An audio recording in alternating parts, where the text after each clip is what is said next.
Our guest today is Gunjan Saini. She did her post-graduation in economics at Delhi School of Economics after pursuing her graduation at Hindu College, Delhi University. She was amongst the top 20 in her batch. She is currently a research officer at Development Monitoring and Evaluation Office, Niti Ayog. Before joining Niti Ayog, she worked with Moody's Analytics Knowledge Services as a credit risk associate and State Bank of India as a probationary officer. In today's video, we'll be talking about how is it like studying at the prestigious Delhi School of Economics and about policy research at Niti Ayog. Hi Gunjan, welcome to my channel. Hi Pragati, thank you for having me over. My pleasure. Gunjan, where all did you get shortlisted for your masters and what was your criteria of choosing Delhi School of Economics over them? So after I completed my graduation, when I applied for masters, I had applied to a lot of colleges. The colleges that I got through was one was obviously Delhi School of Economics. Then IGIDR, I was halfway through. Then I chose to not follow up with the rest of the process. And apart from that, I got through Gokhale Institute of Politics and Economics and the Ambedkar University. I really so therefore at that point of time I really actually wanted to get into the Jawaharlal Nehru University because of the kind of curriculum that they have, and I was feeling that it is more appealing to me. However, among the opportunities that were available to me at that point of time, definitely because of the rigorous curriculum that Delhi School of Economics follows, and the kind of exposure that you get, and the kind of opportunities that open up after DSE were unparalleled in comparison to the other options that I had in my hand. So therefore, it was a considered call to take up DSE because of all the, I think, all that we have heard about it. I really wanted to go and experience it once. So how is the life like at DSE? What used to be your schedule, your usual schedule at DSE? So yeah, I think all that has been heard about DSE, the rigorous curriculum, the kind of efforts that have that need to be put in, all of that actually really translated into my experience at DSE also. It was rigorous, it was tough. And it was a roller coaster journey, in fact. But yes, I in retrospect today, every aspect, every bit of it was actually worth it. So to talk about my schedule, it was I mean, people say a lot about DSE, and people feel that it would be really very different and it would need you to be a superhuman. But I really want to break it down for people that it's not that tough and it's not that difficult to be a DSE and to excel there. So it was a pretty normal schedule, just that we had to make sure that studies and our and what we are doing at that studies have to be an integral part of our entire day. So you may not be studying 24/7, but it was important to keep on actively studying. I would say at least once in 2 days or on a weekly basis, keep on revising what is happening in class. So usually we used to have lectures till about mid-afternoon in DSE. They used to start in the morning, continue up to mid-afternoon throughout the 4 semesters. And the lectures were actually very insightful, very thought-provoking. So all that I had accumulated in those 6 semesters of my graduation, they were all condensed in just 2 semesters at T school, the first year at T school. So and with much more perspective, with much more knowledge. Even now, if I have to go back to my basics, I actually prefer to go back to my D school notes. It was that it puts things into perspective that easily. So I used to have my lectures, and then after that, I think one thing that really started after D school, and I really cherish about D school, is group studies. So we used to have a small group, and we used to do group studies because of the rigorous curriculum, there would be something or the other that in which you would have some queries, and you will not be able to take it to the prof. So therefore, we had this concept of group studies, and most of our students in our batch used to have small groups where we used to sit and discuss whenever we have an exam approaching, or whenever it is the case that we are just revising something, and we used to clear each other's doubts, and we used to sit out for for 2-3 more hours, and then After that, it would be like by evening. So I would usually come back home. So just want to clarify again that, that many of the students feel that, once you're in D school, you have to be in a hostel or you have to be in a PG. If you are staying at home, you'll not be able to study at all because travel will take a lot of your time. And I was living at least 1 hour away from university. But I don't think that's the case. It's just about your efforts. As long as you're able to find the time for yourself to focus on your studies, and that too on an active weekly basis, I think that's all that you need. So yeah, to just sum it up, it requires a lot of effort. It is rigorous, but yes, with consistency and with continuous focus and with the help of your peers, it's doable. Right. So apart from being a superhuman, there's another myth about DSE that the majority of the batch fails at least one of the compulsory courses in semester 1. So how true is that? So I mean, I won't say that it's a myth. Definitely, when you will come to D school in Sem 1, it will be a shock. I'm not sure about half of the class failing, but yes, very brilliantly performing students in graduation end up scoring very low marks or end up failing, and I won't call it failing, but end up having a repeat in your first semester, because all those subjects are very basic subjects. We have one subject on macro, micro, and mathematics, and one on statistics. So all of it we have already done in our graduation. But what is being done here is all 4 or 5 semesters of what you would have done in your graduation in those particular subjects, they have been condensed into one semester. Plus I would say the level of rigorousness has increased. And during the first semester, it itself takes a lot of time to get acclimatized to the culture and to the shock that what is happening with you. So therefore, at times, yes, in the first semester, it happens that people are not able to perform up to their expectations, especially because there is a big gap between the benchmark that is set by a graduation and the benchmark that is set by DSE. But yes, it's not you should not be going in with that expectation that you will definitely fail. So because there were a lot of people also who were able to I would say excel in all the 3-4 courses very easily, just with consistent efforts, even though they were not very, some of my friends, even though they were not very, I would say, good at their studies in graduation, and they were also scared because of the same reason. But with consistent efforts, they were able to, easily get through the first semester. So it happens that you will score low. It may also happen that if you don't study, you can get a back. But nothing you should be worry about.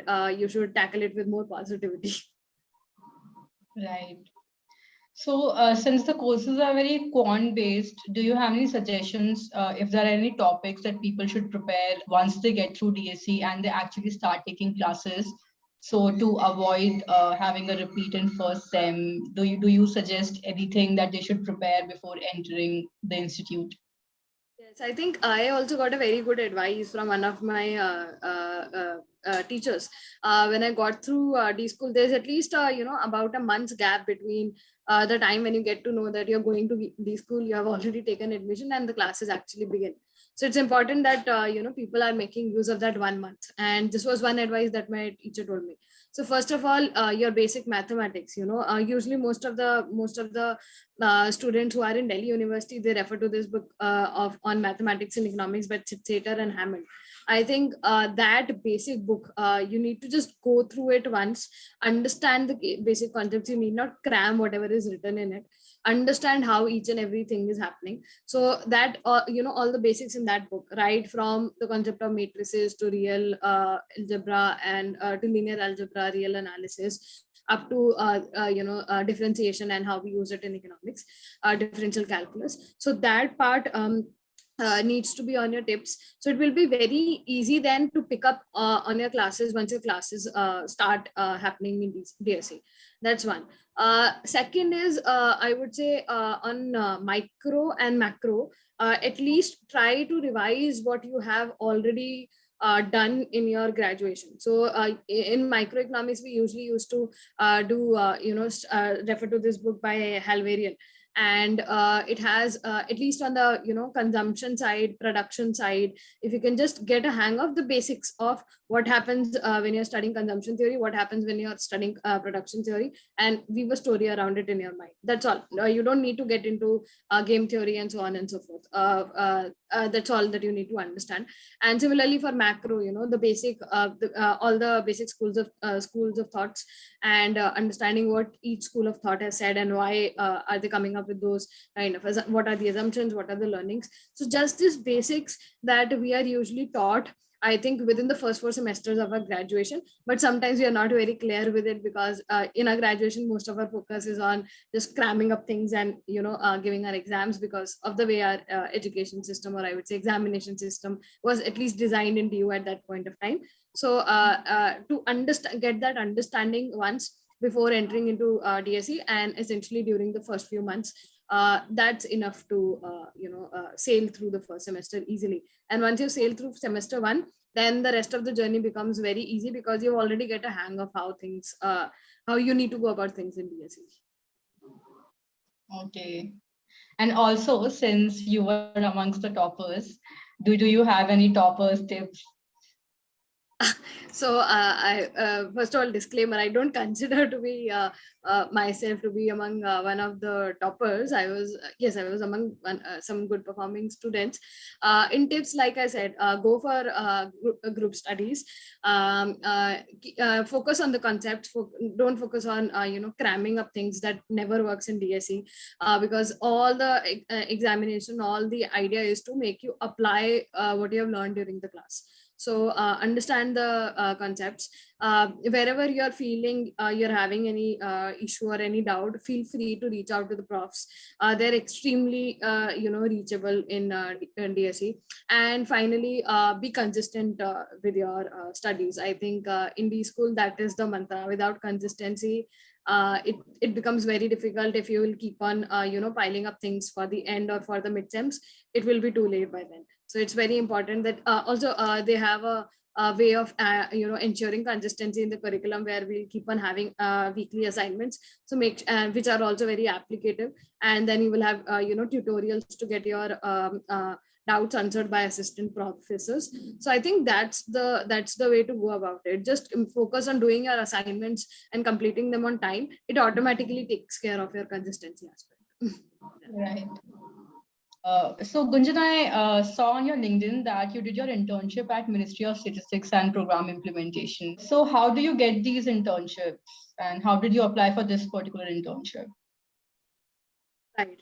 So in D school, there are a lot of corporate internships that are also available.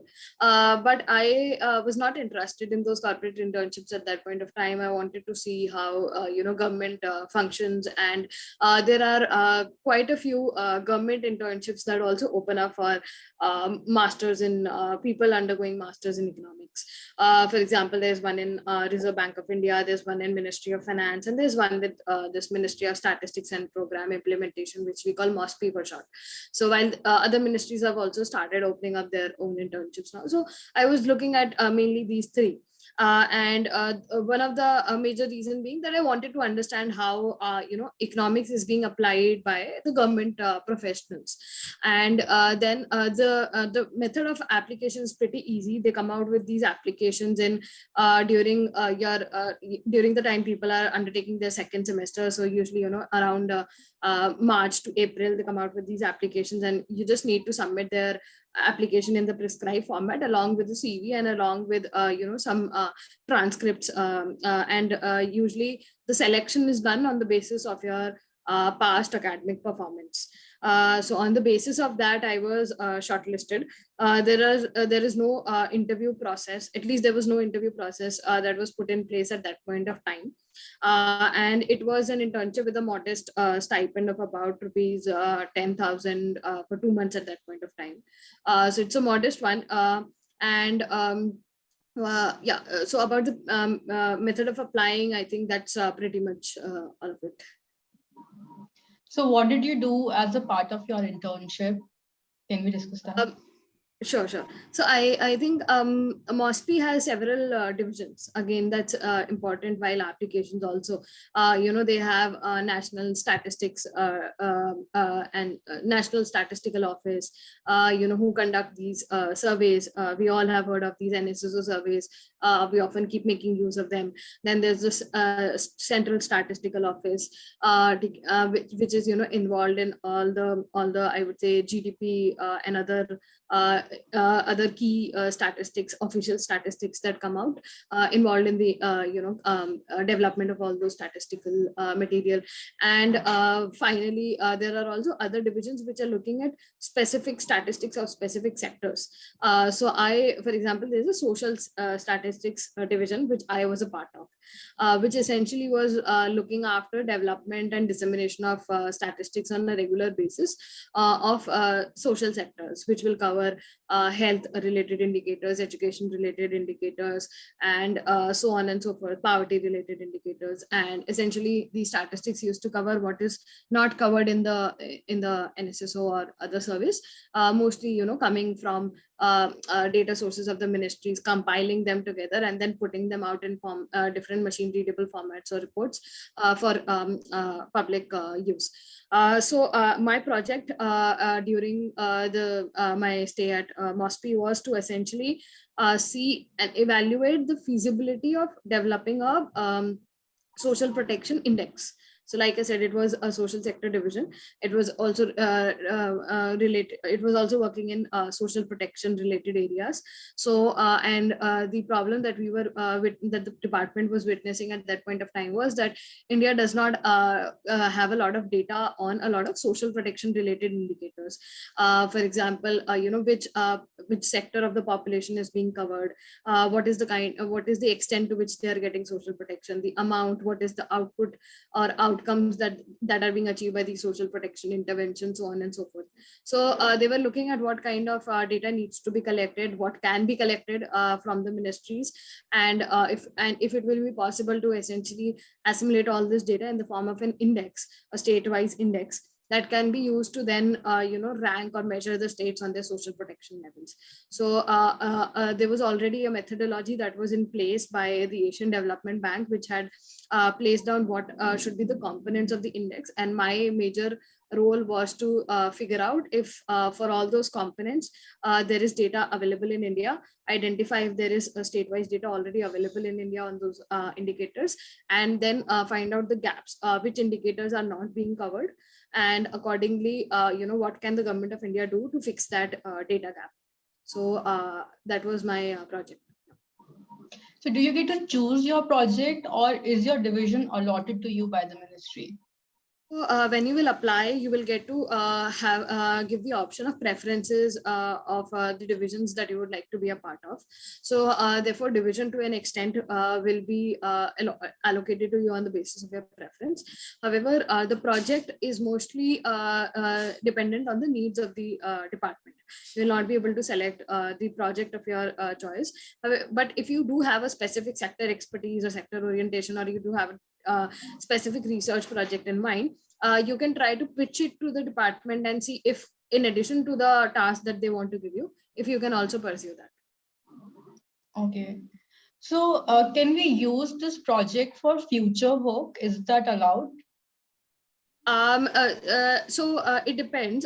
For my project, I was essentially not making use of any sensitive data or any data that was not already there in public domain. I was essentially already referring to public resources. So therefore, I was allowed to make use of the project in future also if I need to use it for any any reference or any other citation or so on and so forth.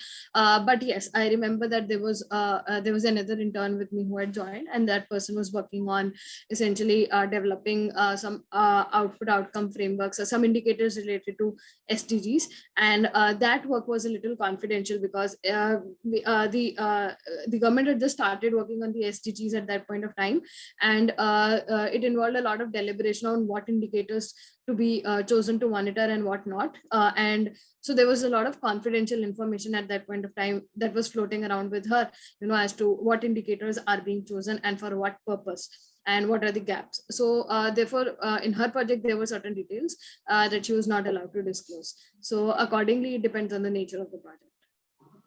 Okay. So, Gunjan, as you mentioned that DSE also provides summer placements in corporates, and they also have provision for final placements.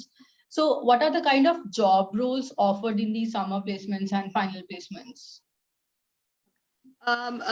Good question. I think because at the point of time when you're studying, you don't often have a lot of experience about the kind of job roles that are on offer. You don't have a lot of information, and therefore you, at times, you end up making uninformed choices. So at DSE, there are a variety of roles that are on offer. First of all, obviously, there are a lot of investment banking related. So I'll first talk about the kind of organizations that come in. There'll be investment banking organizations that will be firms that will be coming in. There'll be also huge banks who come in, private sector banks who are looking for data analysis services to be able to capitalize on their data better. There'll also be a lot of I would say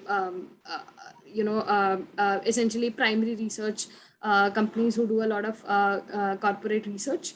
Then also there will be public policy related opportunities that will be available to people.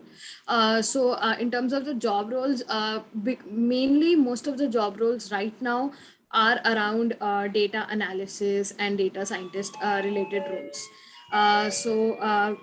Majorly the ask is to have some skills related to basic statistics, econometrics, mathematics, and economics, obviously, which you can put around to do play with data, which can be then used by different organizations for making different sort of decisions. So what is the selection criteria? What is the placement process at DSE? It's a long and rigorous process once again. Usually the selection criteria varies from company to company, role to role. But overall, if I come up with a few criteria that I have seen was being followed by most of the companies. First of all, your academic credentials will matter to a great extent. So although companies don't ask for a specified percentage or CGPA, but they will ask that you don't have any back or any repeat to be done. So that becomes one filtering criteria, and like we discussed, at times people end up having backs in the first during the first year, and if they have not yet cleared it by the time placement starts, then it becomes an issue. So it's important that you have a clean academic background. Then after that CV shortlisting, then during that CV shortlisting, another aspect that becomes important is your extracurricular activities. So while DSE offers, I would say, limited opportunities, we all have gone through our graduation and where there are a lot of opportunities at that point of time. So they are also looked into that you have enough positions of responsibilities and other extracurricular activities that you can where you can say that you have been put in different difficult conditions and you have been able to get out of them. So those are the two things that play a role in your CV shortlisting. After that, we usually used to have an aptitude round where we used to have a questionnaire of sort, and we needed to answer a standard aptitude test. Which would be, I would say, a little above the usual aptitude test. So you need to be prepared for those kind of aptitude tests. And then it would be usually followed by 2 or 3 rounds of case study interviews, depending upon the firm. Here, most of the focus, again, used to be on case studies, because like I said, a lot of consulting companies were offering this business research and primary research facilities to other Fortune 500 firms come in. So therefore, there are a lot of case study based interviews. And then, yes, a final, HR round where people get to essentially understand each other and whether they're a good fit or not. So this is the usual process that's followed. And these are the, across all these rounds, definitely you will have to take care of your CV first, then prepare for the aptitude round. And finally, there's a specific, you need a specific training for the case study interviews. So sometimes DSE placement cell also tries to provide that to an extent, but otherwise we also used to look up online resources where we can go through case studies and understand how to address them, then and there. Okay. Did you take final placement at DSE? Yes. For the final placement, I was a part of the session. Okay. So where did you get placed? So I was placed at Moody's Analytics, Gurgaon location as a part of my placement.